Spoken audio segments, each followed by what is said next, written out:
Ça va, prophète. Shalom, prophète. Comment vas-tu? Ça va très bien, Hervé de Borangama. Merci, pareillement. Ça fait longtemps que je t'ai vu. Moi aussi de même, l'année qui vient de commencer, une année de bénédiction, de grâce, de paix. Effectivement. Alors, je souhaite toutes de bonnes choses à nos téléspectateurs qui nous suivent partout sur YouTube, sur TikTok, sur Facebook, Instagram. Que le bon Dieu vous bénisse. Que Dieu vous bénisse et je vous souhaite bienvenue dans votre émission Cache-toi, une émission qui vous détend, qui vous met à l'aise sur vos chaises pour éviter le malaise. Pour éviter le malaise de Borangama, merci beaucoup à Cathy Kadima derrière le caméra. Voilà. Et je dis encore merci beaucoup à Franck Fendin derrière le mixeur. Que le bon Dieu te bénisse, Franck Fendin.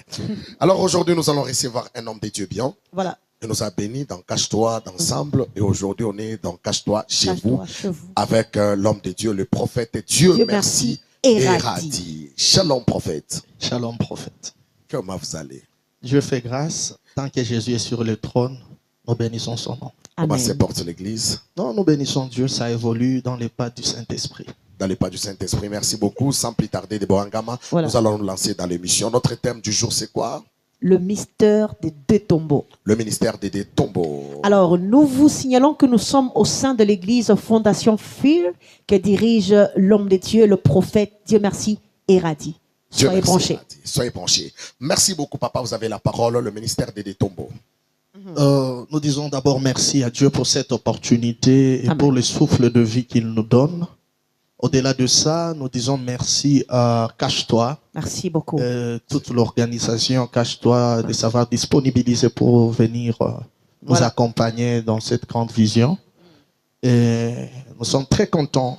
Les thèmes que l'Esprit de Dieu nous a convaincus à partager avec nos téléspectateurs de partout, nos internautes, c'est le mystère des deux tombeaux. Merci. Les mystères des deux tombeaux. Avant d'évoluer, nous avons deux versets de base. Parce que au temps de la sacrificature lévitique, que nous appelons communément au temps de la loi, lorsque quelqu'un recevait une vision ou une révélation, il était obligé d'aller voir les souverains sacrificateurs. Il les lui expliquait. Alors il y avait quelque chose qui était caché.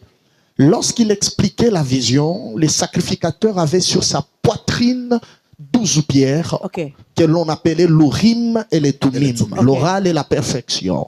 Et lorsqu'on expliquait la vision, si les 12 pierres s'allumaient, c'est que la vision était correcte. Et si les 12 pierres refusaient de s'allumer, c'est-à-dire c'était une vision qui n'était pas correcte, qui ne venait pas de Dieu. Mais maintenant, nous sommes dans les temps de la grâce, où l'Urim et les Tumim de notre temps, c'est la parole de Dieu. Toute révélation, toute prophétie qui n'est pas conforme à la Bible et à la parole de Dieu, c'est une fausse prophétie, ça n'a pas de base. Par exemple, quelqu'un qui se réveille un petit matin nous dit, papa, j'ai reçu une vision et j'ai vu le Seigneur Jésus-Christ est descendu dans l'église. Et nous allons juste lui poser une question, comment était Jésus? Comment était-il? Et là, il aura le courage de nous dire que dans sa vision, il a vu Jésus avec la couronne en or sur sa tête. Et il était vraiment glorieux. Nous allons aller juste consulter notre Urim et les Tumim. Nous n'avons pas nié ta prophétie ni ta vision, mais ça doit être conforme à la parole de Dieu. Et lorsque nous sondons la parole de Dieu, nous allons comprendre que Jésus n'a pas encore porté la couronne en or. Il portera la couronne en or après l'enlèvement de l'église. Mais à ce temps, il est à la droite du Père en train d'intercéder. Il n'est pas dans la position du règne. Il viendra régner dans le millénium. Vous voyez directement que l'Urim et les Tumim, qui est la Bible, n'a pas accepté cette vision. C'est pourquoi, avant de commencer, nous devons d'abord donner les deux versets de base qui nous permettront de poser les jalons et d'évoluer. Les deux versets de base de Borangama. Alors, nous sommes dans les livres de Jean, chapitre 11, le verset 39. La Bible dit, Jésus dit, ôtez la pierre. Marthe, la sœur du mort, lui dit, Seigneur, ils sont déjà. Car il y a 4 jours qu'il est là. Waouh, il y a 4 jours qu'il est là. On peut dire aussi Luc, rapidement. On peut lire Luc chapitre 24. Luc 24. 12e verset, je pense. Oui. La Bible dit ceci, mais Pierre s'éleva. Pierre s'éleva. Et courut au sépulcre. S'étant baissé, il ne vit que le linge qui était à terre. Puis il s'en alla chez lui dans l'étonnement de ce qui était arrivé. Amen. Amen. Le mystère de deux tombeaux, c'est un thème très important qui va beaucoup aider les gens qui nous suivent, surtout les chrétiens qui nous suivent de partout dans le monde, parce que en ces temps de la fin, nous sommes au temps du soir de l'humanité où il y a beaucoup de confusion. Yes. Et surtout la confusion de la parole de Dieu. Dans la Bible, il y a beaucoup de tombeaux. Il y a plusieurs tombeaux de prophètes. Beaucoup de tombeaux. Il y a les tombeaux d'Élisée. Il y a les tombeaux de Moïse dont Dieu seul sait où est-ce qu'il l'avait enterré. La Bible dit, l'Éternel enterra Moïse dans la vallée. Donc il y a les tombeaux de Moïse, mais c'est Dieu qui connaît l'adresse. Il y a les tombeaux de Joseph. Il y a les tombeaux de Jacob, les tombeaux d'Isaac, et les tombeaux d'autres prophètes. Mais parmi ces tombeaux, par la grâce de Dieu, nous avons tiré seulement 2 tombeaux. Nous avons tiré les tombeaux de Jésus et nous avions tiré les tombeaux de Lazare. Dans Jean, on nous présente le reflet de ce qu'a été les tombeaux de Lazare. Lazare, qui était l'ami de Jésus, il est mort par une maladie. On a appelé Jésus, quand il était malade, Jésus n'était pas venu. Mais lorsque Lazare est mort, le premier jour, le deuxième jour, le troisième jour, après 4 jours, Jésus est arrivé. Je voulais corriger quelque chose parce que les gens disent que Jésus était venu le 4e jour. C'est très faux. Jésus n'était pas venu le 4e jour, il était venu le 5e jour. La Bible dit après 4 jours. Parce que le chiffre 5, c'est le chiffre du ministère. C'est le ministère qui ressuscite. Le chiffre 4 n'apporte pas la résurrection, mais c'est le chiffre 5 qui peut apporter la résurrection. C'est pourquoi, même dans la prière de notre Père qui est aux cieux, vous allez très bien lire notre Père qui est aux cieux. Que ton nom soit sanctifié. 2, que ton règne vienne. 3, que ta volonté soit faite. 4, donne-nous aujourd'hui notre pain. 5, c'est le ministère qui donne le pain. Donc c'était après 4 jours que Jésus était venu à la tombe de Lazare. Et Marie et Marthe ont eu le courage de dire à Jésus que Jésus sent déjà. Oh my God. Que Lazare sent déjà. Ils ont oublié une chose. Que les Jésus qu'ils sont en train de dire que Lazare est en train de libérer une mauvaise odeur, que le Jésus qui vient d'arriver là-bas, il a une autre odeur qu'il a reçue dans les parfums de Marie de Magdalène. En d'autres termes, l'odeur que Jésus portait avait la capacité de chasser l'odeur que Lazare avait. Oh là là. Oh, quelqu'un ne m'a pas compris. Amen. Mais pour rentrer en profondeur de ce message, suivez-moi très bien, ça va beaucoup vous bouleverser.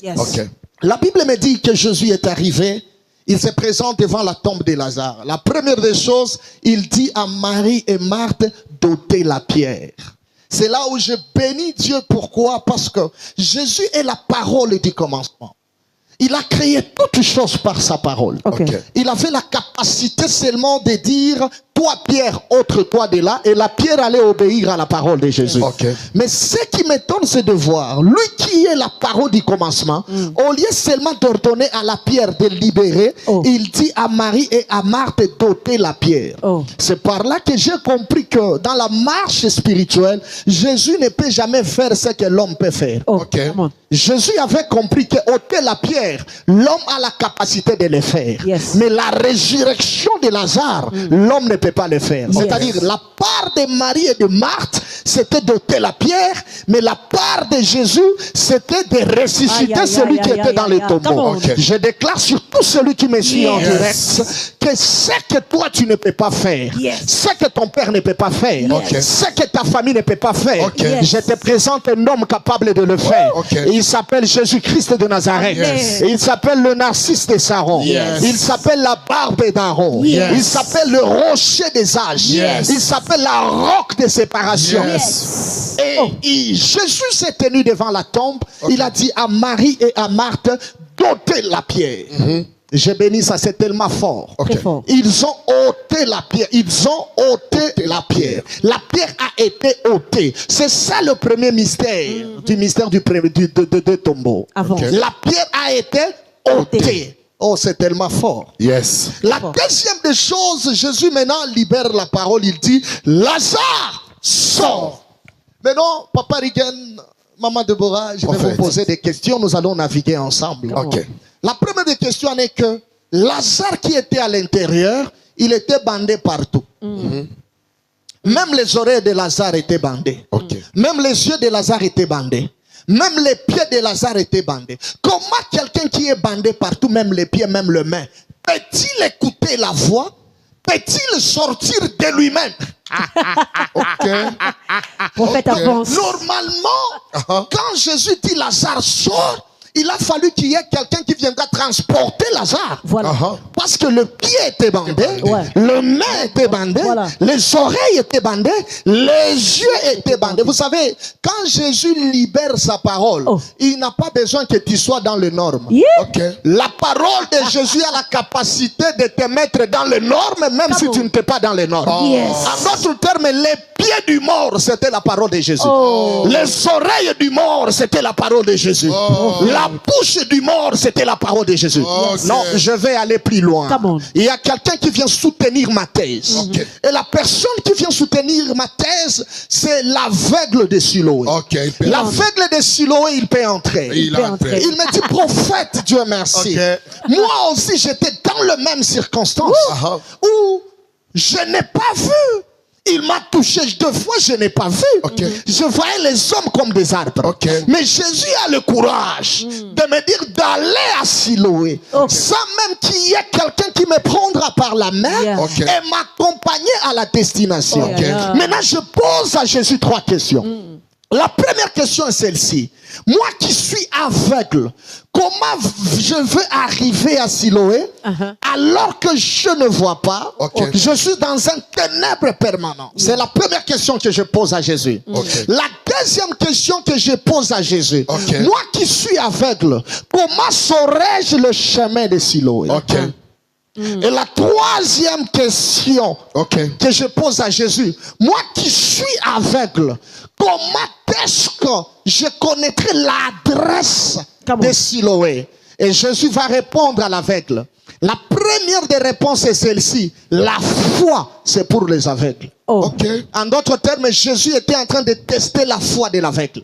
Parce que la Bible dit, la foi est une ferme assurance selon Hébreu de ce qu'on ne voit pas. Donc, tout celui qui a la foi, la première des choses, il doit être aveugle. Parce qu'il ne voit pas. La deuxième des réponses que Jésus donne à l'aveugle, celle-ci, Jésus dit à l'aveugle que quand je dis va à Siloé, tu dois savoir que tu es un aveugle. Tu es dans un ténèbre permanent. Mais tu dois savoir qu'il est écrit dans le livre des psaumes que sa parole est une lampe à mes pieds. Comment? En d'autres termes, quand Jésus libère sa parole, il dit va. C'est déjà une lampe qui commence à éclairer le chemin de l'aveugle. La troisième des choses, quand Jésus dit à l'aveugle va à Siloé, l'aveugle qui ne connaît pas le chemin, Jésus voulait juste redire à l'aveugle que moi, Jésus que tu vois, je suis le chemin, la vérité et la vie. J'aimerais parler à tous ceux-là qui me suivent en direct. Si tu es dans un moment où tu ne vois pas des choses bien, des moments flous de ta vie, tu ne sais pas le chemin que tu dois prendre. Celui qui t'a dit va, lui-même il est le chemin. Celui qui a libéré sa parole, c'est cette parole qui va t'éclairer. Car la Bible dit que sa parole est une lampe. En d'autres termes, sur le tombeau de Lazare, quand Jésus a dit sors, c'est la parole de Jésus qui avait donné à Lazare les pieds. C'est la parole de Jésus qui avait mis Lazare dans la formalité de la résurrection. Est-ce que nous pouvons voler plus haut? On peut voler. On peut aller, papa. Mais je bénis maintenant une chose. Les gens ont l'habitude de nous dire, Déborah, que le jour de la Pâque, que le tombeau est vide. C'est pourquoi je dis souvent à mes amis prédicateurs, évitez de prêcher ce que les autres prêchent. Vous risquez de répéter les erreurs. Ayez vos propres révélations, mais que ça soit biblique, mais par la lumière du Saint-Esprit. Tout le monde écrit le jour de la Pâque, le tombeau est vide. Le tombeau est vide. Le tombeau de Jésus est vide. Quel est ce tombeau qui est vide? Le tombeau dont la Bible nous parle qui est vide, ce n'est pas le tombeau de Jésus qui est vide. Prophète. Oui, en réalité, le tombeau qui est vide, c'est le tombeau de Lazare. Ce n'est pas le tombeau de Jésus. Parce que la Bible dit, quand Lazare est ressuscité, il était ressuscité avec ses linges. En d'autres termes, si quelqu'un allait entrer dans le tombeau, il allait trouver un vide parce que Lazare était sorti avec ses linges. Mais le tombeau de notre Seigneur Jésus n'était pas vide. Et il n'a pas été vide. Pourquoi? Quand Jésus était sorti, Jésus, quand il sort quelque part, il ne doit pas laisser un vide. Il doit laisser des traces qui montrent qu'il était passé. Et les traces qu'il avait laissées dans les tombeaux, ce sont les linges. C'est pourquoi l'apôtre Pierre, lorsqu'il est parti vérifier la résurrection de Jésus, pour montrer clairement que Jésus était dans les tombeaux, il a pris les linges. Or, les linges, c'est le témoignage. Quand Jésus entre dans ta vie, il ne sortira pas dans ta vie sans avoir laissé le témoignage. Oh, quelqu'un ne m'a pas compris. C'est profond. Oh, Jésus est entré dans ma vie, il doit laisser quelque chose dans ta vie. Et aujourd'hui, nous assistons à des gens qui sont des tombeaux vides. À des prophètes qui sont des tombeaux vides. À des églises qui sont des tombeaux vides. En réalité, tous ces gens-là qui sont vides, ce sont des tombeaux de Lazare. Quelqu'un se dit prophète, mais quand tu entres dans sa vie, il est vide, il n'a pas la parole de Dieu. Il ne connaît que voir des visions des gens. Je suis un prophète de calibre. Je prophétise, les gens le savent. Je donne le nom, les adresses, patati patata. Mais ce n'est pas ce qui fait de moi d'un prophète. Ce qui fait de moi un prophète, c'est lorsqu'on vient découvrir les linges. On doit trouver que Jésus était passé par ici. Il y a les traces qui sont restées. C'est pourquoi si vous lisez très bien la Bible, le roi Salomon nous parle de 4 choses. Les traces du serpent sur le rocher. Les traces de la navire dans l'eau. Les traces de l'aigle dans le cerf. Et les traces du jeune homme chez la jeune femme. Ce sont des choses que je vais expliquer prochainement. Mais en réalité, quand Jésus est passé quelque part, il doit laisser des traces. Et ce sont ces traces qui montrent que Jésus était passé là-bas. En d'autres termes, le tombeau de Lazare, c'est un tombeau qui est vide, mais le tombeau de Jésus n'est pas vide. Je lève ma main, je prophétise. Pour tout celui qui me suit en direct, comme Jésus est passé dans ta vie, ta vie ne restera pas vide. Jésus laissera des témoignages. Comme il est entré dans ton mariage, ton mariage ne restera pas vide. Il y a les témoignages qui sont restés. Or, ces témoignages-là, c'est ça l'habit. Et quand nous parlons de l'habit, nous voyons Jésus lui-même. Est-ce que tu sais qu'il n'y a pas la différence entre l'habit d'une personne et de la personne elle-même? Ah bon? Il n'y a pas la différence entre l'habit et la personne. Je change de langage. Il n'y a pas de différence entre l'habit et l'esprit de la personne. Je ne sais pas s'il peut entrer. Il peut entrer. J'appelle rapidement le prophète Élie. Élie me dira, prophète Dieu merci, Élisée m'a demandé la double portion de mon esprit. Mais je ne lui avais pas donné cet esprit. J'ai pris mon habit.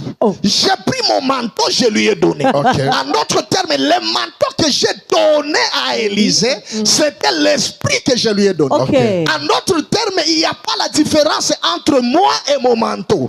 Non, il y a quelqu'un d'autre. Qui peut entrer? Est-ce qu'il peut entrer rapidement? Je vois Jésus lui-même appuie ma thèse. Lorsqu'il s'est dirigé chez Jairus, la femme à la perte de sang a touché la pente de sa robe, la pente de son habit.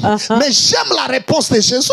Jésus n'a pas dit à cette femme qui a touché ma robe. Mais Jésus a dit à cette femme qui m'a touché. Donc il n'y a pas la différence entre l'habit d'une personne et la personne elle-même. C'est profond. C'est-à-dire l'habit d'une personne, c'est l'esprit de cette personne. Il y a un autre témoin. Je l'appelle rapidement. Le témoin que je fais entrer aujourd'hui, c'est le roi David. Lorsqu'il était dans les champs de bataille et que Goliath affrontait Israël, je vois le roi Saoul prendre ses habits. Oh, c'est tellement fort ce que je vais libérer maintenant. Le roi prend ses habits, il donne ça au vaillant guerrier David. Le grand Saoul le plus géant de tout le monde, celui qui était plus élancé que tout le monde, mais on prend ses habits, on donne ça à un petit garçon. Comment ça? Ce qui bénit mon cœur, c'est de voir que l'habit du grand Saoul tombe au même niveau que le petit David. Alors qu'ils n'ont pas la même taille. Mais quand David avance et qu'il veut tuer Goliath, il prend cet habit, il l'enlève, il le remet au grand Saoul. Quelqu'un n'a pas compris. C'est pourquoi je t'ai dit que l'habit d'une personne, c'est l'esprit de la personne. En réalité, Saoul avait déposé son esprit dans David. Si nous entrons dans la dimension de la révélation, le grand Saoul, c'était Dieu lui-même. Dieu aussi, pour nous sauver, il a vu un petit David qui est l'image de Jésus-Christ de Nazareth. Le grand Dieu au ciel, mais il s'est déversé dans un petit corps. Mais j'ai béni Dieu, pourquoi? Parce qu'à la phase finale du salut de l'humanité, quand Jésus, qui est l'image de David, avait vu les Goliath et Satan devant l'humanité, Jésus a pris l'esprit de Dieu, il devait le remettre. C'est pourquoi lui-même il dit, Père, je remets mon esprit entre tes mains. C'est-à-dire l'habit symbolise l'esprit d'une personne. C'est pourquoi trouver les linges dans les tombeaux, c'est l'esprit de Dieu qui était resté. Est-ce que quelqu'un m'a compris? Dans les tombeaux de Lazare, il y a un vide, mais dans les tombeaux de Jésus, il n'y a pas un vide. Dans les églises qui n'ont pas Dieu, c'est un vide, ce sont des tombeaux vides. Mais là où Jésus est passé, il n'y a pas un vide, il y a son habit, il y a les linges, il y a la présence de son esprit. Partout où Jésus passe, il laisse son esprit. Que Dieu vous bénisse. Amen. Merci beaucoup, prophète Dieu. Merci, Radi. Nous sommes presque à la fin de cette émission Cache-toi chez vous. Alors, la question est celle-ci. Merci. Deborah, tu as une question? Je suis en train de télécharger, mais tu peux... tu peux poser? Tu peux poser la question. Il y a quelqu'un qui m'écrit en direct. Il me dit, maintenant, quand on parle de l'esprit, il n'a pas bien compris. Et il me dit ceci, prophète Regan, regarde, le prophète parle de tombeau de Lazare. Il dit, dans le tombeau de Lazare, il y avait un vide, mais dans le tombeau de Jésus, il n'y avait pas un vide. Mais il y a un chant. Il y a des musiciens parfois qui chantent, qui disent, le tombeau est vide. C'est le tombeau de Lazare. Ce n'est pas de mon créateur Jésus. Le pasteur Mike Kalamba qui avait chanté ça. Bon, tout dépend de sa révélation. Je respecte les hommes de Dieu, je respecte la grâce de tout le monde, mais la révélation est continuelle. Là où je peux me limiter, quelqu'un d'autre peut venir augmenter. Lui, il s'est limité là-bas. J'ai augmenté, quelqu'un d'autre aussi viendra me compléter. En fait, s'il vous plaît, il a bien chanté, il a dit Lilita etikali poleli. Ici, il n'y a pas de révélation. Parce que partout, et dans les églises, on prêche, on nous dit les tombeaux étaient restés vides. Parce que Jésus a ressuscité. Alors vous venez, vous nous dites aujourd'hui que les tombeaux n'est pas vide. Avec un verset à la pluie, Pierre court dans les tombeaux, il ne trouve pas un vide. Il trouve les linges. C'est que les tombeaux n'étaient pas vides. Il y a un linge qui était resté. Alors, mais chez Lazare, les tombeaux étaient vides parce qu'il est sorti avec ses linges. Voilà la différence du tombeau de Jésus et du tombeau de Lazare. Je n'attaque personne, je ne corrige personne, ici, mais je révèle selon le base de la parole. Nous sommes dans la parole, nous sommes sur les Écritures. Voilà. Alors, ici, ce n'est pas un problème d'attaquer quelqu'un, mais nous sommes en train de voir dans les Écritures. Tout le monde, même la personne qui me suit à la maison, il dit souvent les tombeaux. Et ils doivent corriger cela. Comme il y a quelque chose que nous allons faire bientôt, qui vont encore aider les gens, ça va choquer beaucoup de gens, ça va troubler les gens. Le temps de la grâce est déjà passé. Et nous sommes dans le temps. Ça, on va arriver. J'arrive. On va y arriver. Je vous prépare déjà. On va y arriver. Alors, vous avez des questions? Vous avez des questions? N'hésitez pas. Ça va chauffer. Qu'est-ce que tu dis? Alors, vous avez des questions à poser au prophète? N'hésitez pas de le mettre sous commentaire. Que Dieu vous bénisse. Que Dieu vous bénisse. Alors, pour terminer cette émission, nous déclarons dans votre vie que Dieu passe dans votre vie et qu'il laisse des traces dans votre vie. Amen. Ça veut dire que Dieu ne passe pas, le prophète a dit, Dieu ne passe pas dans la vie de quelqu'un sans laisser il faut qu'il y ait des linges. Dieu n'est pas un serpent qui passe sur le rocher. Non. Lui, ce n'est pas un serpent qui passe sur le rocher. Non, lui, il laisse des traces. Prophète Regan. Et il y a beaucoup de choses que nous allons encore ajouter parce que sur le tombeau de Lazare, la pierre a été ôtée. Mais sur le tombeau de Jésus, la pierre a été roulée.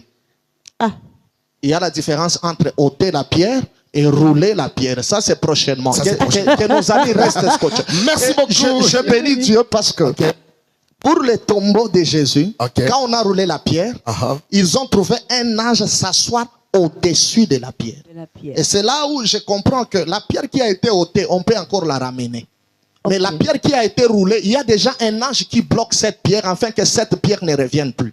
J'aimerais dire à nos téléspectateurs, si Jésus enlève la pierre de la maladie ne rentrera pas. Il va envoyer un ange qui va s'asseoir sur cette maladie, un ange qui va s'asseoir sur ce chômage, un ange qui va s'asseoir sur la pauvreté, et il ne permettra pas que ça rentre. C'est profond. Et ce qui bénit mon cœur encore, c'est quoi? C'est de voir que la pierre qui a été roulée, c'est une personne. Il faut m'appeler prochainement.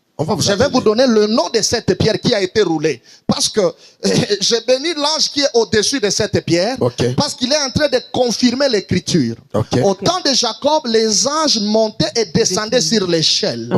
Jésus donne la prophétie à Nathanaël. Il dit, comme tu as cru à ma prophétie, désormais les anges monteront et descendront sur le Fils de l'homme. En d'autres termes, l'ange qui était sur la pierre là, c'était le Fils de l'homme. Ça c'est... Il est le gardien de son propre tombeau. Dans l'émission prochaine, nous serons avec le prophète. Il est le gardien de son propre tombeau. Parce que Paul dit qu'il est la pierre qui a été rejetée par les baptisés. Cette profondeur, lui, on ne peut pas l'ôter. Lui, on le roule. Parce qu'il est tellement gros. Il est tellement grand. On ne peut pas l'enlever avec facilité. On le roule. C'est tellement fort. Merci mon prophète.